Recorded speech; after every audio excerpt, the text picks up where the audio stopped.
नमस्कार, जय हिंद, वंदे मातरम।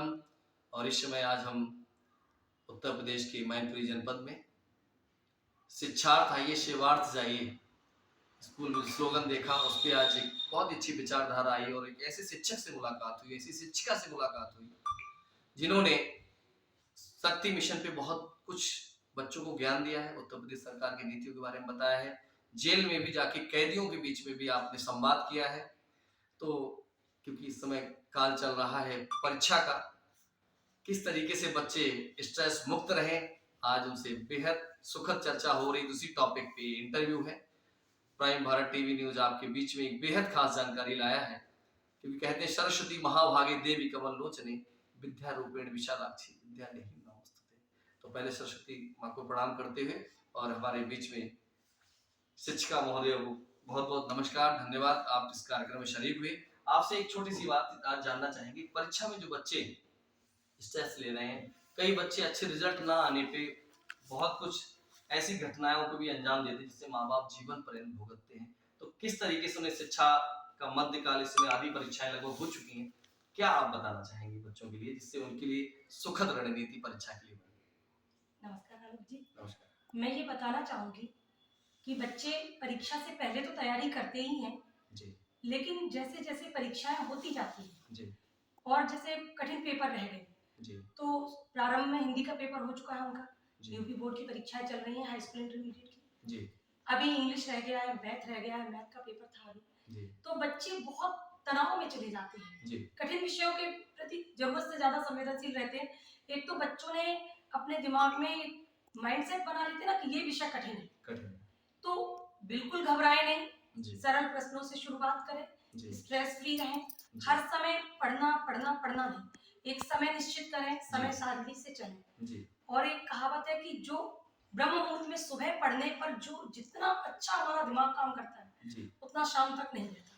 जी कोशिश ये करें कि जो चीजें आपको टफ लगती हैं उनको अपनी समय सारणी में सुबह का टाइम दें पढ़ने में।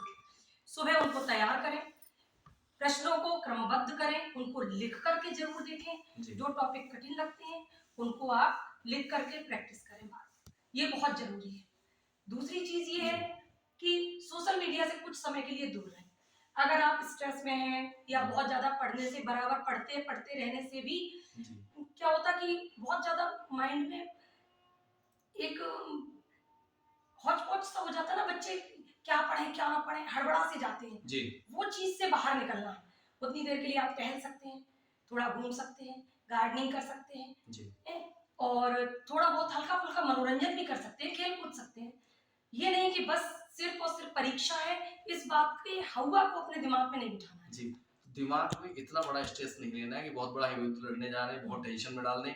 शिव खेड़ा जी एक बहुत अच्छे लेखक हैं, उन्होंने कहा winners don't do differently things but they do things differently. जो मैम ने कहा है, थोड़ा सा हट के प्रयास करें, चिंता रहित अपनी तैयारी करें। तो कौन कौन सब्जेक्ट आपको लगता है कि जिनमें हम लोग कुछ को बहुत हार्ड समझते, कुछ को बहुत इजी समझ लेते, कायदे में आपके हिसाब से सबको बराबर समय देना चाहिए? बिल्कुल सबको बराबर समय देना चाहिए। जैसे मैथ है, जी साइंस है, इंग्लिश है। उत्तर प्रदेश के बच्चों की ये मेंटेलिटी रहती है कि ये विषय हमारे लिए कठिन है, जबकि ये कठिन नहीं है। जी देखिए प्रैक्टिस नीड परफेक्ट। आप अगर प्रैक्टिस करते हैं इन विषयों की जी तो आप परफेक्शन की तरफ अपने आप जाते हैं। जी अभ्यास बहुत जरूरी है, रसरी आवत जात से सिल पर परत निशान, है ना।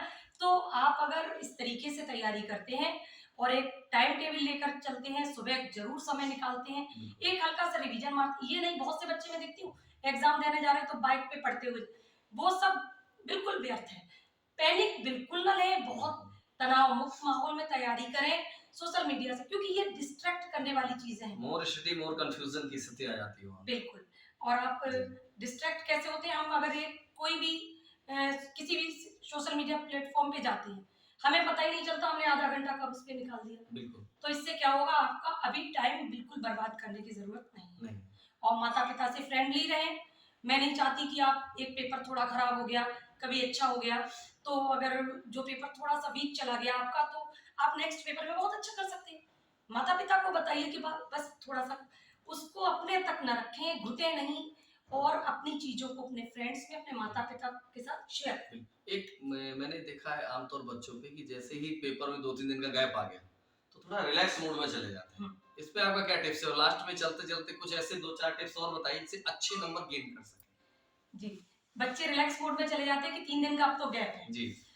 बिल्कुल इस रिलैक्सेशन में ना पड़े, जब तक एग्जाम पूरी तरीके से खत्म नहीं होते हैं, आप अपनी समय सारणी को बीच में ड्रॉप नहीं करें। पहली चीज ये बिल्कुल नहीं करना है, पूरी तरीके से अनुशासन से और एक टाइम टेबल के हिसाब से आपको अपनी दिनचर्या रखनी है और वैसे ही रखनी है। प्रतिदिन पढ़ने से आप जीनियस बनते हैं, एक साथ बहुत सारा पढ़ने से आप जीनियस नहीं बनते। दूसरी चीज, अच्छे नंबर लाने के लिए बहुत ज्यादा जरूरी है कि जो हेडिंग्स है उनको आप हाईलाइट करें, मोटे स्केच पेन का प्रयोग करें, लेख को सुंदर रखें, चीजों को स्पष्ट करें, स्पष्ट लिखें।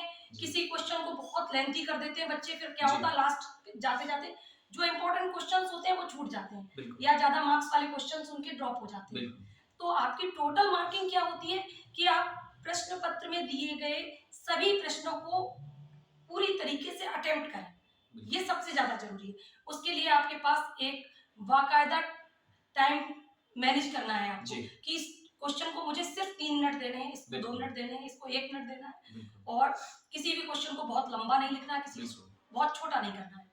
निबंध है बहुत ज्यादा 2.5 पन्ना और जीवनी है 1 पन्ने में निपटाइए, व्याख्या है आधे पन्ने में निपटाइए।